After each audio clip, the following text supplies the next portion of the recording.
우리가 하나님에 대하여 우리가 더 많이 알아가는 것이 우리가 살아가는데 하나님께서 우리에게 베푸시는 은혜와 평강이 증가하는 그와 같은 방법이다라고 하는 것을 우리가 함께 말씀을 통하여 우리가 나눈 바 있습니다.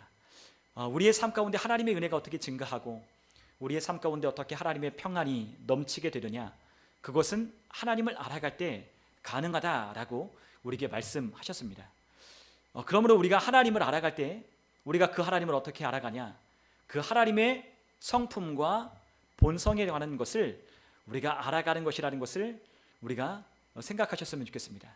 그래서 하나님은 우리 눈에 보이진 않지만 그 하나님을 알아간다라고 했을 때 그 하나님을 아는 것은 하나님의 성품, 그분의 본성에 관한 것이라는 것을 우리가 이해했으면 좋겠습니다. 그런데 오늘 우리가 함께 살펴볼 하나님의 성품은 바로 하나님의 선하심에 관한 것입니다. 하나님은 어떤 분이실까? 그분은 선하신 분이시다라고 그렇게 성경은 말씀하고 있습니다. 우리가 하나님의 말씀, 우리가 성경을 우리가 읽어보면 하나님에 관하여 이렇게 설명하고 있는 많은 그와 같은 부분들이 있는데, 근데 그 하나님에 대하여 우리에게 말씀하실 때 성경은 하나님은 선하시다라고 말씀하고 있다라는 것이죠. 그래서 우리가 시편 읽어보면 그 시편에는 하나님의 선하심에 관한 이야기에서 찬양하도록 그렇게 하나님의 선하심을 우리에게 말씀하고 있는 것을 보게 됩니다. 우리가 대표적으로 시편 106편 함께 보면, 시편 106편 1절에 보면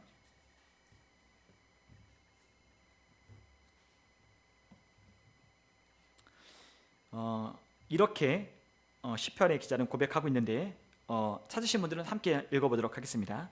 할렐루야, 여호와께 감사하라. 그는 선하시며 그 인자하심이 영원함이로다. 아멘.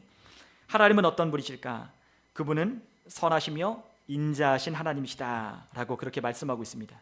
그래서 그 시편의 기자는 할렐루야, 하나님을 찬송하며 그 하나님께 감사하라라고 우리에게 선포하고 있는 것이죠. 하나님께 대하여 감사할 이유가 있다. 그것은 하나님이 선하시고 그분의 인자하심이 영원하기 때문이다.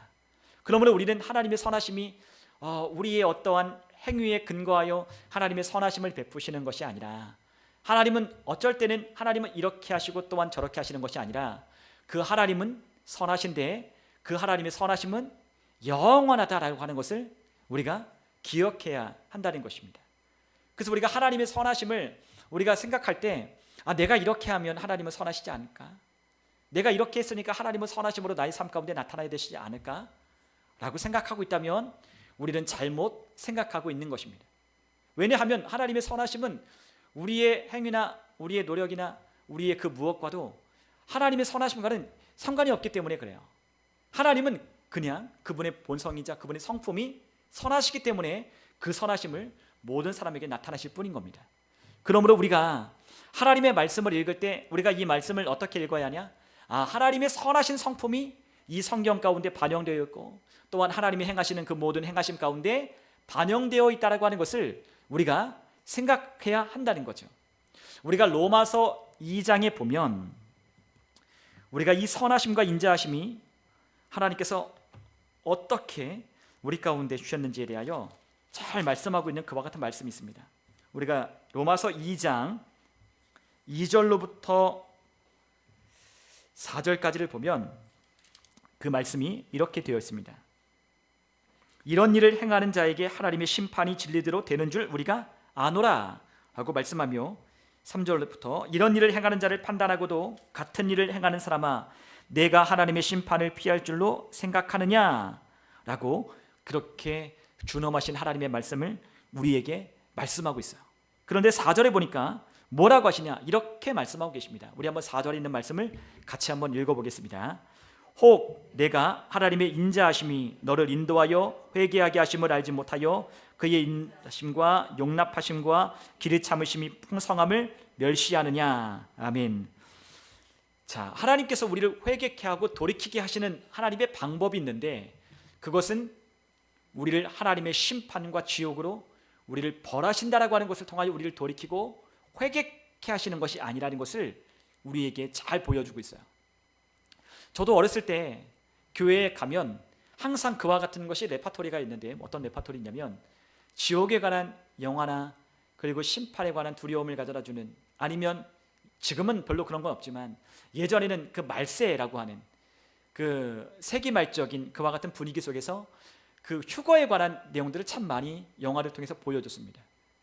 근데 휴거가 있죠. 우리 주님께서 다시 재림하실 때, 공중에서 강림하실 때 우리가 살아있는 채로 그 하나님의 공중에 끌려 올라가는 휴거가 있습니다. 그런데 그 휴거가 일어난 다음에 남겨지는 삶에 관한, 사람들에 관한 이야기를 영화로 만든 그 영화를 보면 굉장히 두려워했거든요. 세기말적인 그런 분위기에 휩싸여서 그런 것들을 참 많이 보여줬어요. 그리고 또 심지어는 어떤 곳에서는 지옥의 소리라고 해서 지옥의 소리를 들려주는 것도 있었습니다. 제가 황당한 이야기를 들었는데 그 지옥에 관한 소리를 어떤 사람이 하는데 옥하는 목사님이 지옥이 있다라고 막 얘기를 하면서 예수를 전해도 똑바로 전해야 되고, 이렇게 똑바로 안 살면 다 지옥 간다고 하는 그 지옥의 소리를 제가 예전에 서울에 있는 교회에서도 기도 시간 전에 틀어준 적이 있었어요. 근데 곧 그거를 멈췄죠. 왜냐하면 파장이 엄청 크기 때문에. 근데 여러분들 지옥에 관한 영상을 보거나 지옥에 관한 두려움에 관한 설교를 들으면 여러분 우리가 어떻던가요? 마음에 두려움이 생기기 마련이에요. 그러나 그 두려움 가지고 우리가 신앙생활 하는 것은 아니라는 것을 우리가 곧 깨닫게 됩니다. 왜냐하면 그 두려움을 가져다주는 그와 같은 설교나 두려움에 관한 영상을 보고 우리가 회개하게 된 건 진정한 회개가 아니기 때문에 그렇습니다. 진정한 회개는 그렇게 이루어지는 것이 아니에요. 우리가 지옥에 관한 두려움으로, 또한 심판을 받을까 봐 두려워하는 것으로 우리가 그렇게 하나님을 섬기는 것이 아니라, 하나님은 우리가 섬겨야 할 것들을 말씀하셨어요. 두려움으로 섬기는 것이 아니라 하나님께 자원하는 마음과 기쁨으로 하나님을 섬기도록, 그리고 이 영이 뜨거워진 가운데 주님을 섬기도록 우리를 부르셨기 때문이에요. 여러분, 진정한 회개는 두려움 가운데 나오는 게 아니라, 진정한 회개는 그분의 선하심을 맛볼 때, 그분의 인자하심을 우리가 알게 될 때에, 그분이 길이 참으시고 용납하심에 대한 하나님의 사랑을 깨닫게 될 때에 진정한 회개가 일어나게 되는 거죠. 여러분, 저도 그렇습니다. 우리도 진정한 하나님의 사랑을 만나야 우리가 진정으로 회개하고 거듭나 하나님의 자녀가 되는 겁니다. 우리가 하나님의 사랑을 경험해 보지 못했다면, 그저 두려움만 가지고 산다면 그 사람은 구원에 관한 하나님의 은혜를 잘못 알고 있는 것과 같아요.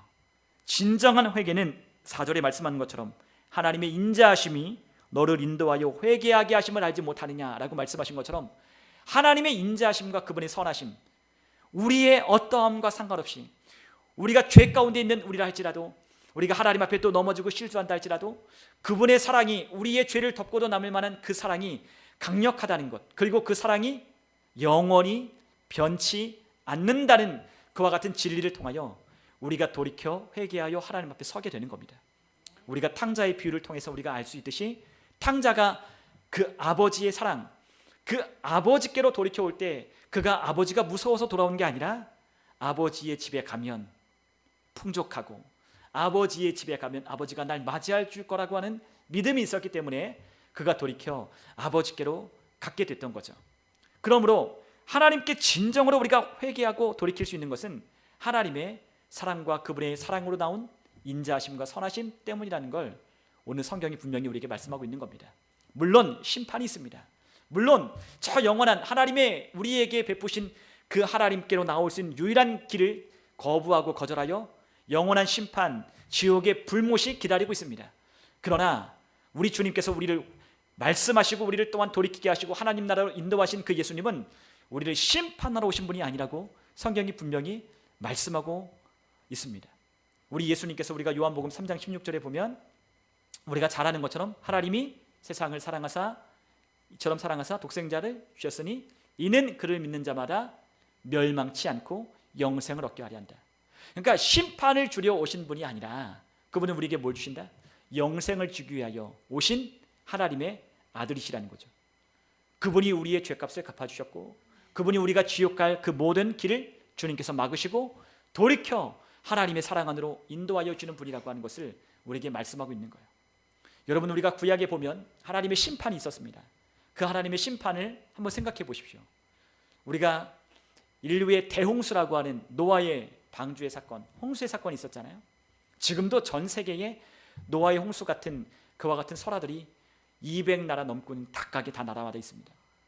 근데 하나님께서 그 노아와 그의 가족들에게 그 방주를 타라라고 말씀하셨어요. 그런데 노아에게 주님께서 뭐라고 하셨을까요? 방주의 사람들을 타라라고 외치라고 했겠죠. 타라고 했을 겁니다. 하나님께서 곧 이 땅을 심판하실 거니 타라고 했을 겁니다. 그런데 그 노아의 방주에 탄 사람은 노아의 식구 단 8사람밖에는 없었어요. 8사람밖에 없었어요. 여러분, 롯의 때를 한번 생각해 보십시오. 롯이 하나님께서 그 하늘로부터 내려오는 유황불로 심판하신다라고 했을 때 롯이 그곳에 있는 사람들에게 전했죠. 심판에 관한 이야기를 전했어요. 근데 그곳에 살아남은 사람은 몇 명? 단 롯, 그리고 롯의 2딸. 아내는 거기를 지나오다가 뒤를 돌아봐서 소금 기둥이 되어서 따라오지 못했고 고작 그 3사람만 구원받은 거예요. 심지어는 그의 사위를조차도 장인어른 농담하지 마십시오라고 하면서 그 이야기를 듣지 않았어요.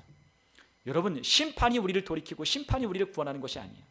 우리 주님께서 오시고 우리 주님께서 그 복음이라고 하는 것을 사도들과 제자들을 통해 전하게 하셔서 하나님과 화목하게 한 하나님의 사랑을 이 복음을 통하여 선포할 때에 하나님이 당신의 죄를 당신에게 돌리지 아니하시고 우리의 죄를 대신하여 그의 아들이 대신 갚아주셔서 하나님께 나올 수 있는 새롭고 산 길을 열어주셨다라고 하는 그 복음을 전했을 때에 온 세계와 열방이 예수 그리스도를 따르는 제자들로 넘쳐나게 된 거예요.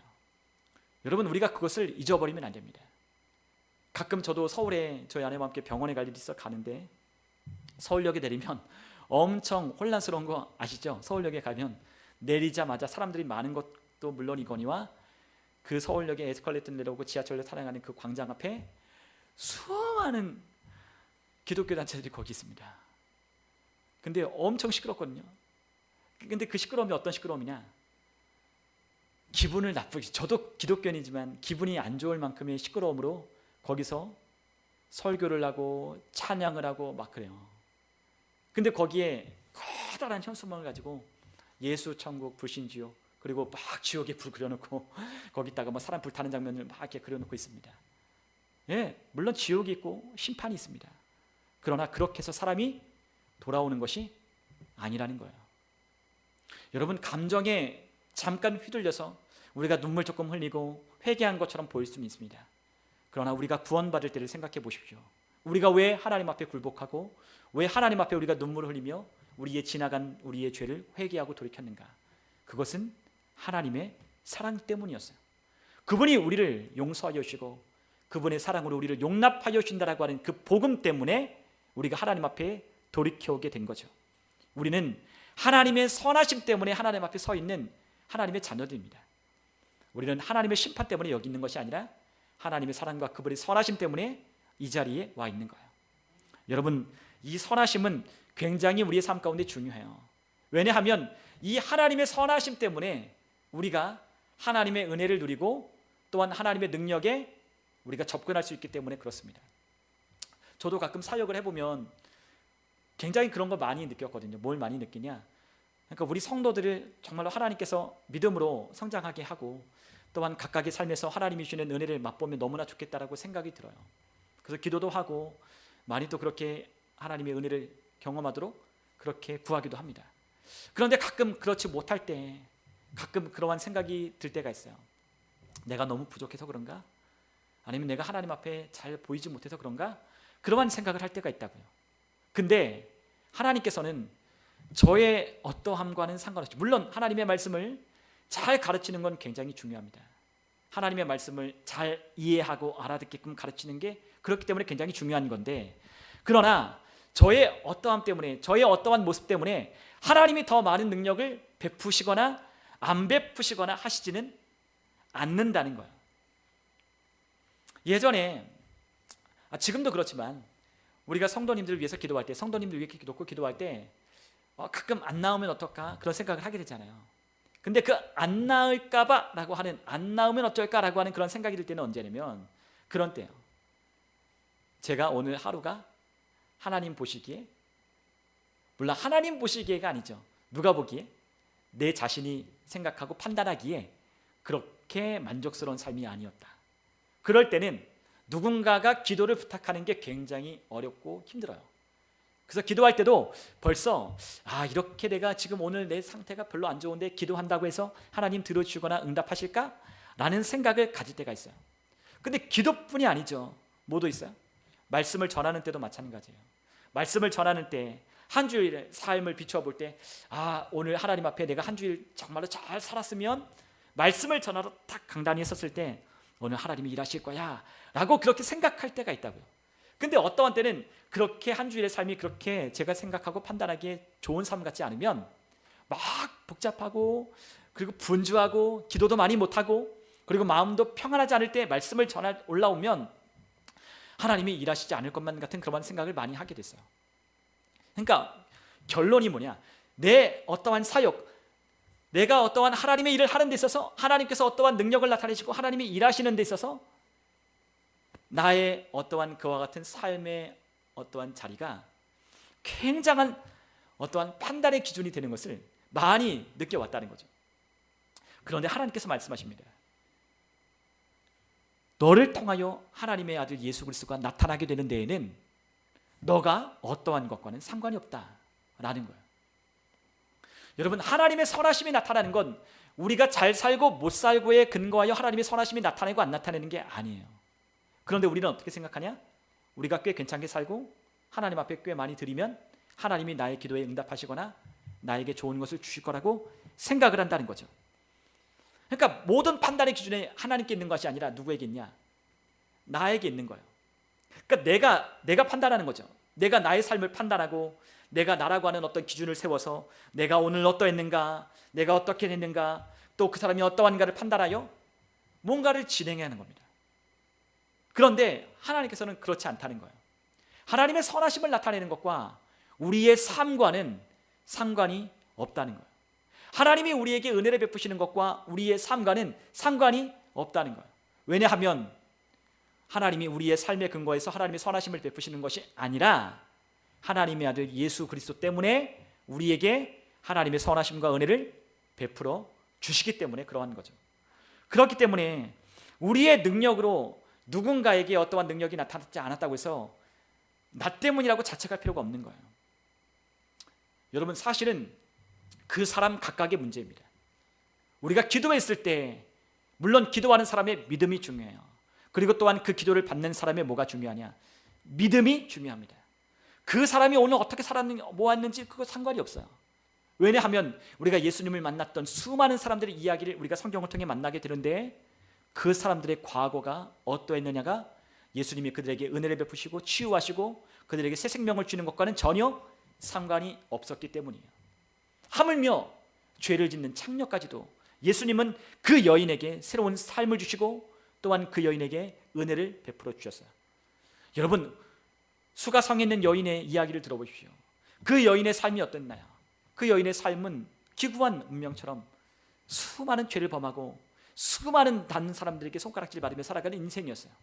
그런데 예수님을 만나자 그 순간에 그 여인의 인생이 완전히 뒤바뀌게 되었잖아요. 여러분, 마찬가지입니다. 우리가 어떠한 삶을 살건 우리가 어떠한 모습이건 그것이 하나님께서 우리에게 은혜를 베푸시는데 그것이 아무런 제한이 없다는 거예요. 단지 제한이 있다면 무엇이 제한하느냐? 우리의 믿음 없음이 하나님의 능력을 받는 일에 제한하고 있을 뿐인 거죠. 여러분, 우리가 누군가를 치유를 위해 기도하고 누군가의 삶이 하나님의 은혜 가운데 충만하여지기를 기도하고 또한 그들의 삶 가운데 하나님의 능력이 임하기를 우리가 구할 때 그 능력이 그 사람에게 나타나지 않는 것과 나타나지 않는 삶에는 그 사람의 삶의 모습, 그 사람의 믿음이 가장 중요하다라는 거죠. 그러므로 우리가 어떠한 말씀을 전하고 또한 말씀을 전했다가 또 많은 사람들이 있죠. 교회를 떠나거나 우리가 교회를 발길을 돌리는 사람들도 우리가 가끔 보게 돼요. 그런데 그 사람을 향하여 내가 좀 더 말씀을 더 잘 전했다라면, 내가 그 사람들을 좀 더 사랑하고 그랬다라면 라고 그러한 마음이 들 수는 있긴 하겠지만 온전히 나의 잘못만이 아니라는 것을 우리가 깨달으셨으면 좋겠다는 거예요. 그 사람의 하나님과의 관계요, 그 사람의 문제인 겁니다.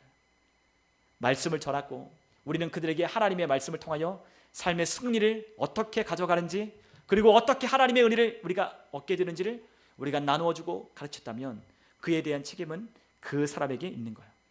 그 사람이 하나님의 말씀을 씨 뿌리는 자의 비유처럼 옥토와 같은 밭에 심지 않았고 마음에 새기지 않았기 때문에 그 사람의 삶에 어지러움과 혼란이 있는 것뿐입니다. 여러분, 오늘 우리의 마음과 우리의 생각을 새롭게 하는 것이 그러므로 필요해요. 옛 생각, 옛 믿음 안에 머물러 있다면 우리는 하나님의 은혜를 경험할 수 없을 겁니다.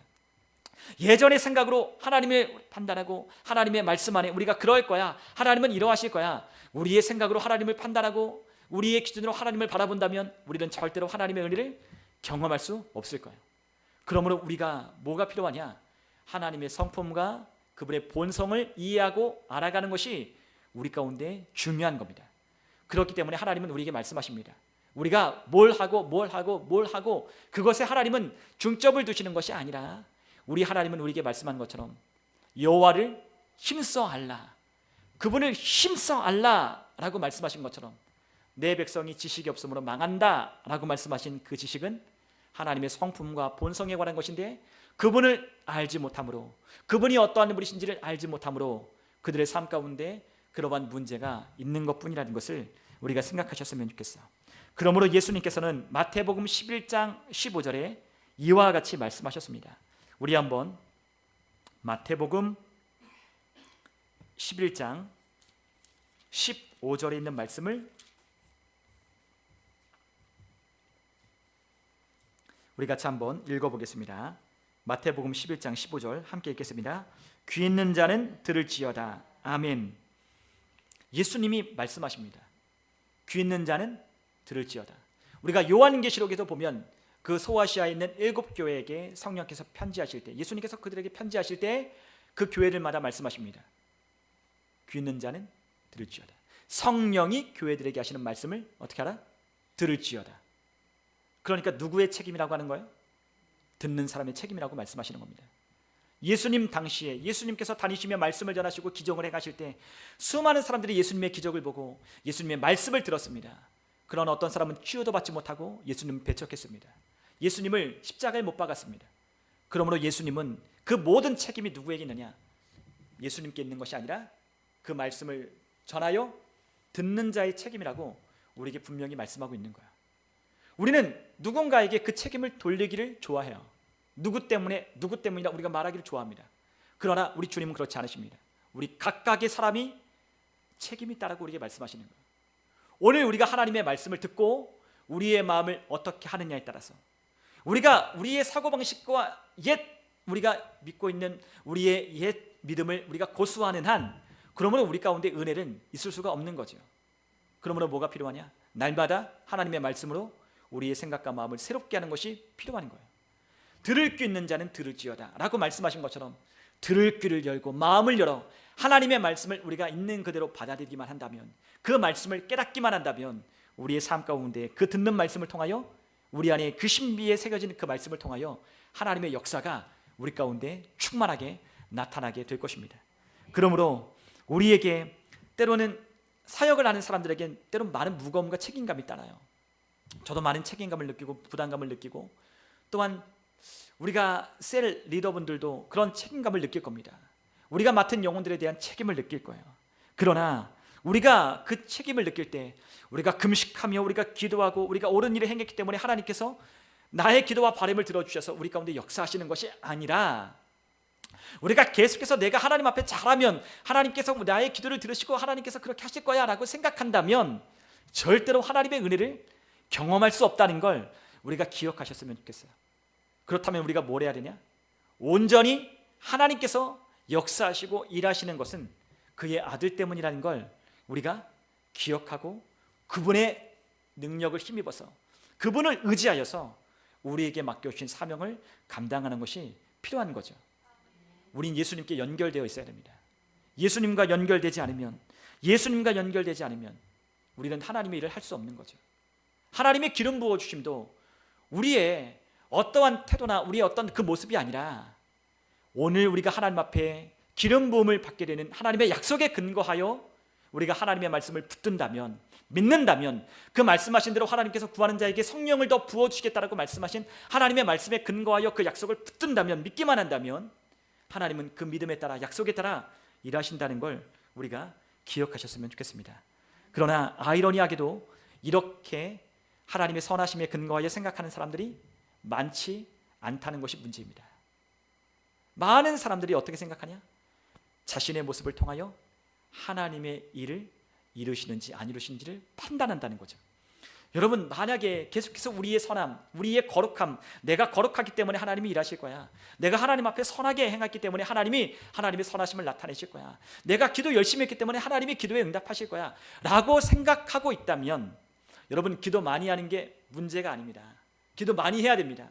그러나 내가 기도를 많이 했기 때문에 하나님이 나의 기도에 응답하실 거야 라고 생각하고 있다면, 내가 하나님 앞에 이렇게 주일날 예배를 많이 드렸고 빠지지 않고 잘 드렸기 때문에 하나님이 나에게 축복하실 거야, 하나님이 나의 기도에 응답하실 거야 라고 생각하고 있다면, 그 모든 것은 다 자신의 가치에 근거하여 하나님께서 일하신다라고 생각하기 때문에 하나님이 거기에는 역사하실 수 없는 거예요. 하나님은 우리의 판단과 우리의 기준에 움직이시고 역사하시는 분이 아니기 때문에 그렇습니다. 그분은 오직 그분의 판단 기준은 예수 그리스도, 그분을 믿는 믿음, 그 믿음을 따라 약속하신 것에 근거하여 하나님은 일하시기 때문에 그래요. 그렇기 때문에 우리가 항상 어디에 무너지냐? 나는 이렇게 열심히 했는데, 나는 이렇게 하나님 앞에 정말 하나님의 기도에 응답을 받으려고 난 이렇게 내 삶을 주의하고 하나님 앞에 이렇게 옳게 살려고 열심히 노력하고 그렇게 행했는데 왜 내 삶에는 하나님이 기도에 응답을 안 주시지? 왜 내 삶은 변화가 없지? 왜 나에겐 하나님께서 이러한 은혜를 안 주실까? 라고 우리가 생각하며 우리가 자주 했다가 어떡하죠? 열심히 해놨다가 또 안 하는 거죠. 왜요? 그렇게 하면 될 것 같았지만 또 열심히 해보다가 안 해요. 왜냐하면 그 열심이라고 하는 것 안에 자기 의의가 담겨있기 때문에 또 무너지기 때문에 그렇습니다. 여러분, 우리는 믿음에 근거하고 그분이 우리 안에 베푸신 은혜를 우리가 받아들여야 하나님의 은혜가 우리 가운데 거하고 하나님의 역사가 우리 가운데 나타나게 되는 거예요. 그래서 사탄은 우리를 항상 속이죠. 우리를 속이죠. 항상 속이는 거예요. 똑같이 우리를 속여요. 저와 우리 성도님들 똑같이 속입니다. 너가 그렇게 해도, 너가 그렇게 살아도 너 기도에 하나님이 응답하실까? 너가 그렇게 오늘 주일 빠져도 너 그렇게 하나님께서 일하실까? 라고 우리에게 사탄이 우리를 속이는 거예요. 너가 그렇게 했는데 하나님께서 과연 너의 삶을 기뻐하실까? 라고 우리에게 항상 마귀는 참소하는 겁니다. 그럴 때마다 우리는 어떻게 해야 돼요? 마귀의 참소를 물리쳐야죠. 마귀의 참소를 물리치는 거예요. 그래, 오늘 나는 하나님 앞에 부족하고 연약한 모습으로 하나님 앞에 섰어. 그러나 나는 하나님의 은혜를 받을 자격이 충분해. 왜? 예수님이 날 대신하여 그 은혜의 모든 통로가 되셨기 때문에 그래. 나는 나를 의지하지 않아. 내가 오늘 잘 살고 못 살고 거기에 나는 나의 삶의 기준을 두지 않아. 거기에 나는 거기에 평가 기준을 두지 않아. 나는 어디에 내 삶의 기준을 두냐? 예수 그리스도께 두는 사람이야. 그 사람이 바로 삶의 변화와 하나님의 은혜로 그의 삶이 하나님의 아들 예수 그리스도를 더욱더 닮아가는 삶으로 그 삶 가운데 역사하게 되는 거예요. 여러분, 우리의 성과에 집착하지 않았으면 좋겠어요. 우리의 성과에 집착하지 않아야 돼요. 내가 하나님 앞에 어떤 성과 있는 삶을 살았다고 해서 성과, 내가 만족하기에, 내가 기뻐하고 내가 보기에 괜찮은 삶을 살았다고 해서 하나님께서 그렇게 역사하시는 것을 우리가 내려놓을 수 있어야 돼요. 여러분, 그렇기 때문에 사도 바울은 자신의 공로가 아무것도 없다라고 했어요. 자신이 한 모든 일은 다 어떻게 한다? 잊어버렸다라고 했어요. 그는 뭐만 봤어요? 앞에 있는 것만 바라봤어요. 자신이 지난날 하나님을 위해서 뭘 했고 어떻게 살았는지 그거 다 어떻게 했다? 잊어버렸다. 사도 바울은 앞에 있는 표대만 향해 달려갔어요. 그는 하나님께 얘기할 게 많죠. 예수님께 얘기할 게 많아요. 그는 예수님을 통해서 예수님 때문에 그는 많은 고초를 당했고 많은 것들을 내려놨어요. 안락한 삶을 포기했어요. 그는 지나간 날에 자신이 해왔던 삶을 하나님 앞에 아뢰어도 아마 충분했을 거예요. 그러나 그는 이 모든 것을 다 배설물처럼 여기고 잊어버린다고 했어요. 그는 앞에 있는 것만 바라봤습니다. 여러분, 우리에게도 앞에 계신 예수님만 바라보는 그와 같은 우리의 삶의 기준이 필요해요.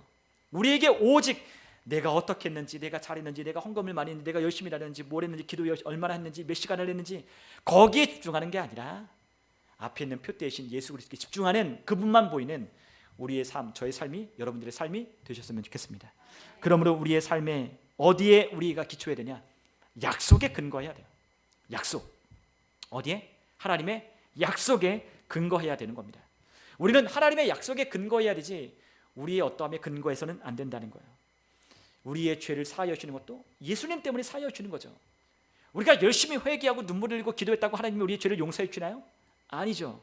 우리의 죄를 용서하여 주는 것도 그의 아들 때문에, 그의 아들을 믿는 믿음 때문에 우리의 죄를 용서하시고 우리를 하나님의 자녀 삼아 주신 거잖아요.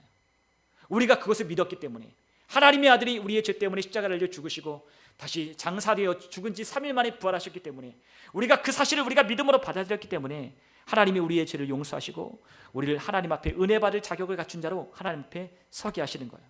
그러므로 우리는 예수님께 항상 감사해야 하는 거죠. 그러므로 우리가 하나님께 쓰임 받는 것, 하나님께 우리의 어떤 기도의 응답을 받는 것, 우리 자신의 어떠한 기반이나 어떠한 성과에 기초하지 않으셨으면 좋겠어요. 우리가 누군가를 위하여 기도할 때도 나의 어떠함을 보고 그 사람을 위해서 기도해 주지 마십시오. 저는 요즘 그러고 있거든요. 저희 아내를 위해서 기도해 줄 때도, 또한 우리 성도님을 위해서 기도할 때도 마찬가지입니다. 오늘 나의 어떠함을 보지 않아요. 내가 오늘 기도하면 나을까? 내가 일주일 동안 기도를 많이 못했는데 내가 기도한다고 능력이 나타날까? 그거는 순전히 교만한 겁니다. 왜요? 자기가 한 주 동안 어떻게 살았는지 그 평가 때문에 하나님이 일하신다고 생각하기 때문에 그래요. 하나님은 우리가 어떻게 살았든지 어떻게 했든지 그것으로 하나님이 일하시고 일하시지 않는 게 아니라니까요. 하나님은 어떻게 일하시냐? 약속에 근거한 믿음에 따라 역사하시는 겁니다. 그러므로 우리가 자녀를 위해 기도해 줄 때도 마찬가지예요. 자녀를 위해 기도할 때도 하나님의 약속에 근거하여 축복하고 하나님의 약속에 따라 그들을 하나님의 사람으로 세워지도록 기도하는 겁니다. 믿는 믿음 안에서 오늘 하나님 앞에 서는 우리의 삶에 하나님의 그러한 은혜가 우리 삶 가운데 넘쳐났으면 좋겠어요. 그러므로 마귀의 틈을 주지 않아야 됩니다. 우리 에베소서 4장 우리가 7절에 보면 마귀에게 틈을 주지 말라고 했어요. 마귀는 항상 우리의 삶 가운데 틈을 타고 들어오죠. 너가 거룩하지 못하기 때문에 하나님께서 역사하지 않는 거야. 거룩하지 못하기 때문에 하나님이 너의 삶 가운데 일하시지 않는 거야. 거룩하지 않기 때문에, 너가 하나님 앞에 제대로 살지 않기 때문에 하나님이 널 도와주지 않는 거야. 마귀는 항상 우리의 삶에 나의 문제를 바라보게 하고 넘어지게 하는 거예요. 하나님은 그러나 그렇게 역사하지 않으십니다. 그러나 우리가 하나님 앞에 거룩하게 살아야 할 이유는 있어요. 하나님 앞에 옳게 살아야 하는 이유가 있어요. 그것은 하나님께서 내가 거룩하게 살아야 하나님이 은혜를 주고 역사하시고 하나님이 나의 기도를 들어주시는 것 때문이 아니에요. 왜 우리가 하나님 앞에 거룩하게 살아야 하냐? 마귀에게 틈을 주지 않게 하기 위하여 우리가 거룩하게 살아야 하는 거예요. 무슨 말씀인지 이해가 되시죠? 우리가 거룩하게 살 때 마귀는 우리의 틈을 탈 수 없는 거예요. 그런데 우리가 넘어질 많은 우리의 삶의 약점들을 마귀에게 노출하면 마귀는 이것도 저것도 이것도 저것도 항상 우리 삶 가운데 참소할 거리를 가져와서 하나님과의 관계를 무너뜨리기 때문에 그래요. 그리고 또 하나, 우리가 거룩하게 살아야 하는 이유는 우리가 다른 이들에게 본이 되기 위하여 우리가 그렇게 사는 거예요. 무엇 때문에? 믿지 않는 자들의 본이 되고, 또한 우리가 믿음이 연약한 사람들의 본이 되게 하기 위하여 하나님을 따라 거룩하게 믿음 가운데 걷는 거예요. 그래서 그렇게 거룩하게 살려고 하는 거예요. 애쓰는 거예요. 하나님의 기도의 응답을 받으려고 그렇게 사는 게 아니에요. 하나님의 응답은 이미 우리 가운데 왔고, 나 때문이 아니라 예수님 때문에 우리에게 주신, 거저주신 은혜이기 때문에 우리가 거기에 집중하는 것이 아니라 나를 통하여 다른 이들에게 하나님의 걸림돌이 되지 않고, 나를 통하여 예수 믿는 사람들이 욕을 받지 아니하고, 나를 통하여 하나님의 그 명예가 실추되지 않게 하기 위하여 우리가 하나님 앞에 거룩하고 예수 믿는 자의 삶을 사는 거죠. 마귀에게 참소를 주지 않기 위하여.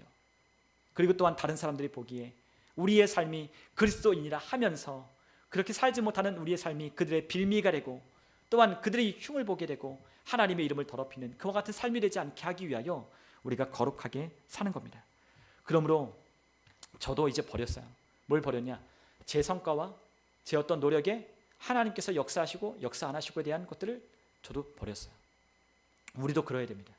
우리의 어떠한 성과나 우리가 하나님 앞에 어떻게 했기 때문에 하나님께서 나의 기도에 들어주시고 응답하실 거야 라고 하는 것을 우리가 내려놓을 수 있어야 돼요. 그렇다고 기도 안 하냐? 아니요, 기도하죠. 왜요? 더 기도하는 거예요. 왜요? 하나님이 어떤 분인지를 아니까. 그분이 얼마나 좋으신 분인지를 아니까. 그분 앞에 교제하고 그분 앞에 가기만 하면 그분이 우리 가운데 가장 좋은 것을 주시는 분이신지를 아니까 그분의 그 교제 안에 그 빛 가운데로 들어가 그분과 머무는 거예요. 그리고 기도하면 기도할수록 하나님은 나에게 지혜를 주시고, 또한 하나님을 알려주시고 하나님이 우리의 삶에 관한 올바른 시각들을 주셔서 승리하게 하시기 때문에 더욱더 기도하는 거예요.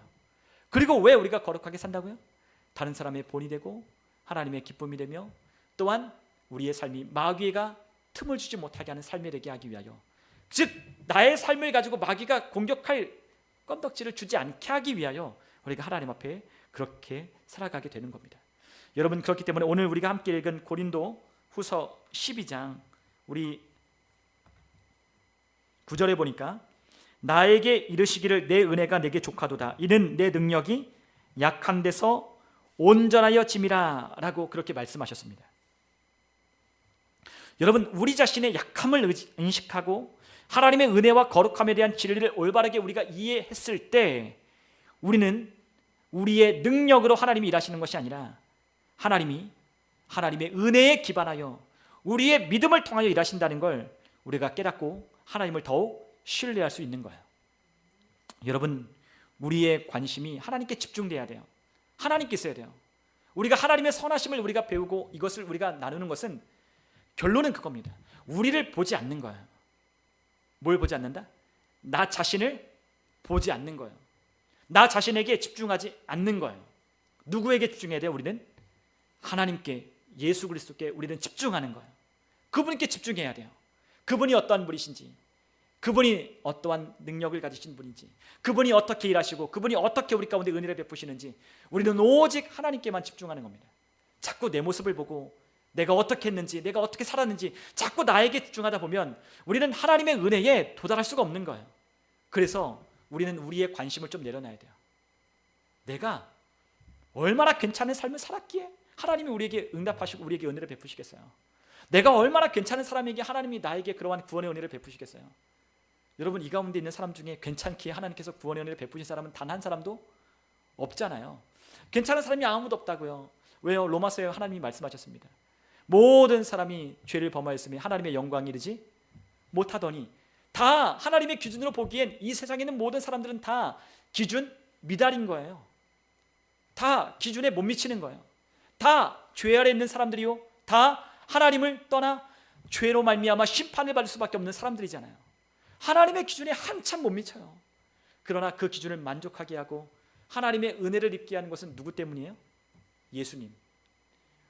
우리가 하나님의 말씀을 지킬 수 없기에, 우리가 하나님의 말씀을 따라 온전히 살 수 없기에 그분이 이 땅에 오셔서 율법의 마침이 되어 우리 가운데 그 모든 율법을 이루심으로 우리가 그 율법 아래 있는 자가 아니라 이제는 하나님의 은혜 아래 있는 자로 하나님께서 우리를 자녀 삼아 주신 거죠. 여러분, 그렇기 때문에 우리는 율법 아래 있지 않다고 했잖아요. 우리는 하나님의 은혜 아래 있는 자들입니다. 은혜 아래 있는 자들.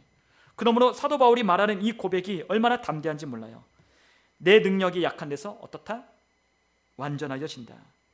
그러므로 10절에 내가 그리스도를 위하여 약한 것들과 능력과 궁핍과 박해와 곤고를 기뻐하노니 이는 내가 약한 그때에 강함이라. 왜 강해지냐? 약할 때 우리 주님 보기 때문에 그래요. 내가 연약할 때 우리 주님 바라보기 때문에 그래요. 내가 궁핍하고 내가 없을 때 나는 오직 주님밖에는 의지할 자가 없기 때문에 그래요.